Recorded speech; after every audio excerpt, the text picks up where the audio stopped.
Avant de plonger dans cette histoire incroyable, pensez à vous abonner à la chaîne et à activer la cloche. Ici, chaque récit a quelque chose à dire, et vous ne voudrez pas en manquer un seul.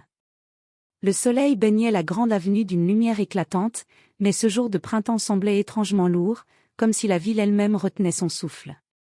Les passants marchaient à grands pas, plongés dans leur téléphone ou pressés vers leur rendez-vous, inconscients du drame qui allait se dérouler sous leurs yeux.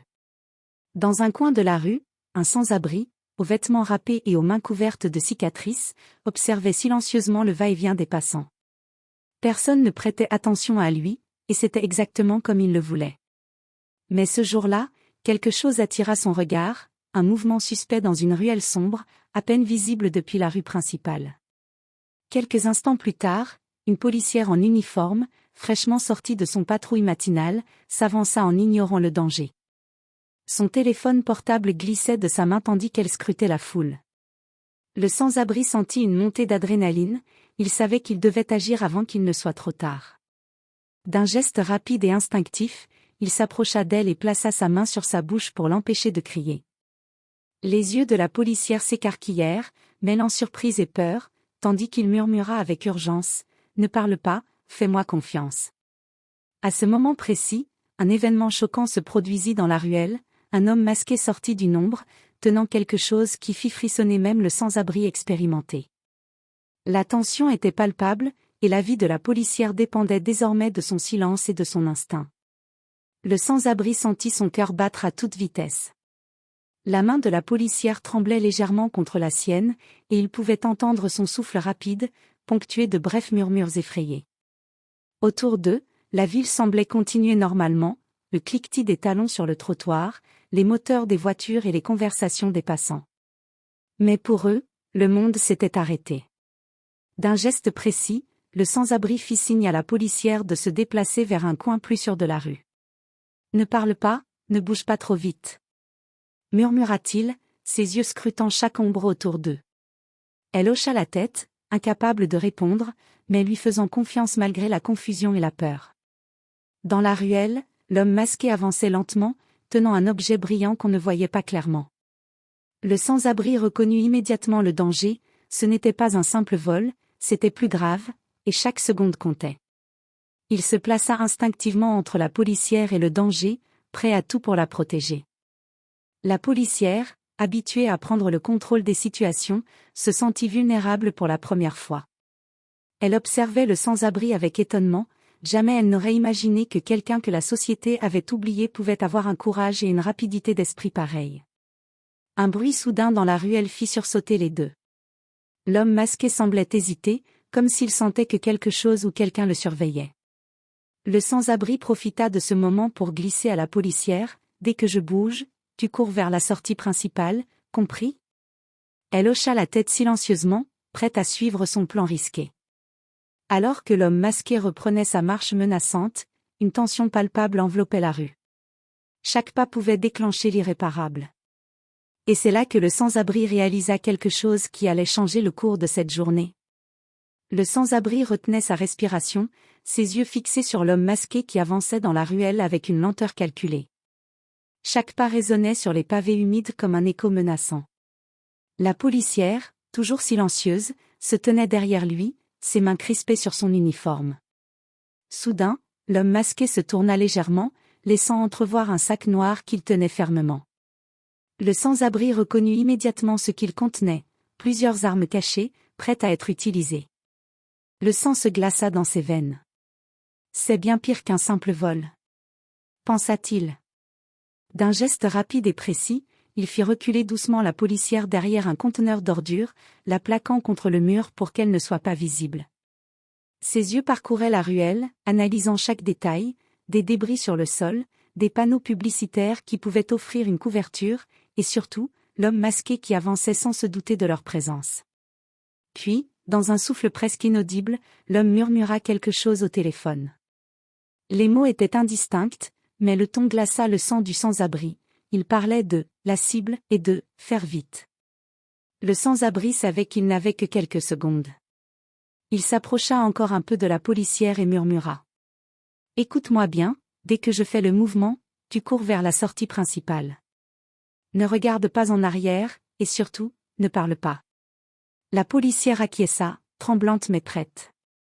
Le sans-abri fit un mouvement rapide, il renversa un vieux chariot sur le côté, créant un bruit suffisant pour détourner l'attention de l'homme masqué.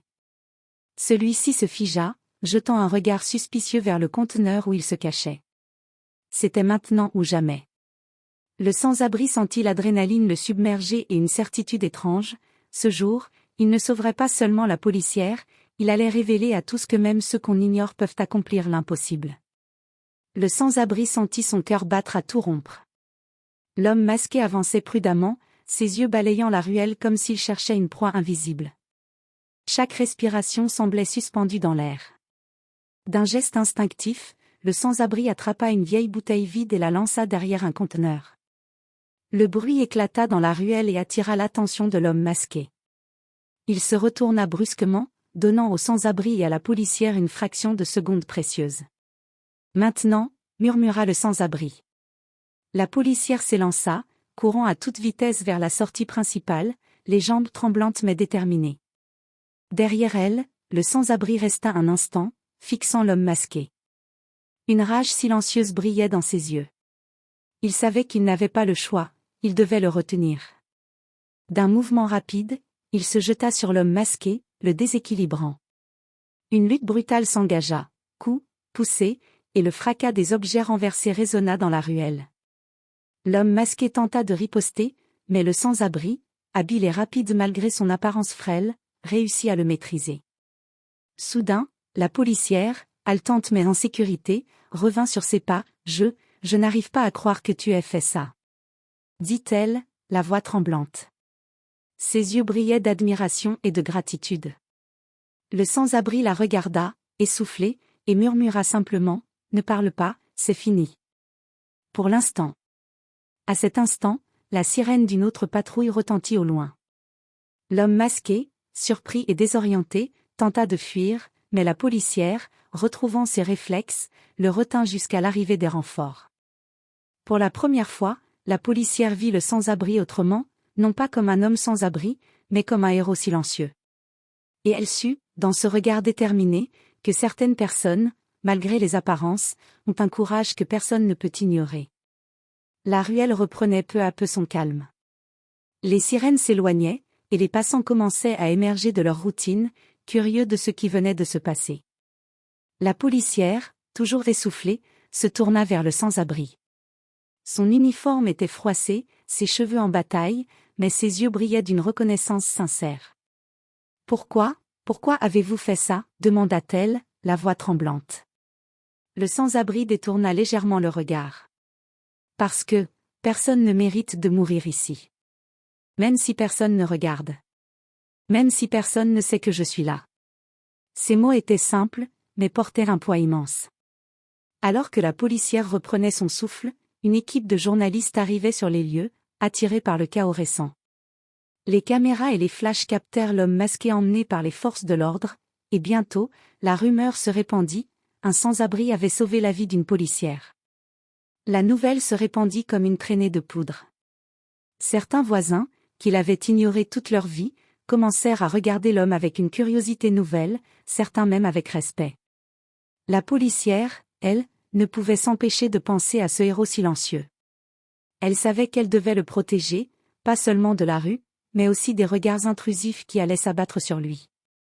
Alors qu'ils s'éloignaient ensemble, un détail attira leur attention, le sac noir que tenait l'homme masqué n'était pas vide. À l'intérieur se trouvait un carnet, et en le feuilletant rapidement, le sans-abri découvrit des informations qui allaient les plonger dans un mystère bien plus profond que ce qu'ils avaient imaginé. Des noms, des lieux, des transactions, quelque chose qui dépassait largement une simple attaque de rue. Pour la policière, cette journée avait commencé comme une routine ensoleillée. Pour le sans-abri, elle allait devenir le début d'une aventure qui changerait sa vie, et celle de la policière, à jamais. Le carnet trouvé dans le sac noir était plus qu'un simple journal, il contenait des preuves d'un réseau criminel opérant dans toute la ville, des noms influents et des transactions illégales. Le sans-abri et la policière comprirent immédiatement l'ampleur de ce qu'ils avaient découvert.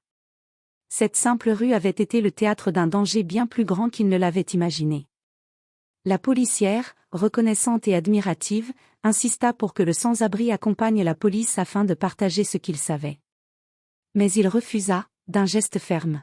« Je ne veux pas de récompense, je veux juste que cette ville sache que même ceux qu'on ignore peuvent changer le cours des choses. » Malgré tout, elle ne put s'empêcher de lui offrir son aide.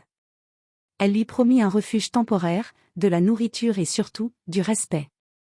Pour la première fois depuis longtemps, le sans-abri sentit qu'il n'était pas invisible.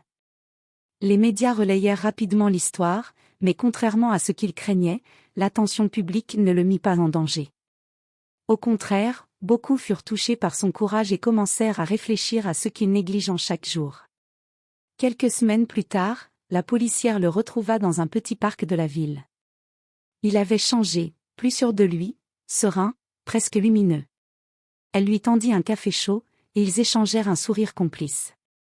Puis vint le twist final, en feuilletant le carnet une dernière fois, ils découvrirent une note laissée par l'homme masqué avant son arrestation. « Vous avez vu la vérité, mais la vraie bataille commence maintenant. » Le sans-abri comprit que sa vie venait de basculer pour de bon. Mais pour la première fois, il se sentait prêt à affronter ce qui viendrait, non plus seul, mais avec quelqu'un qui croyait en lui. Et ce jour-là, sur cette grande avenue baignée de lumière, une nouvelle histoire commençait, remplie de courage, de justice et d'espoir.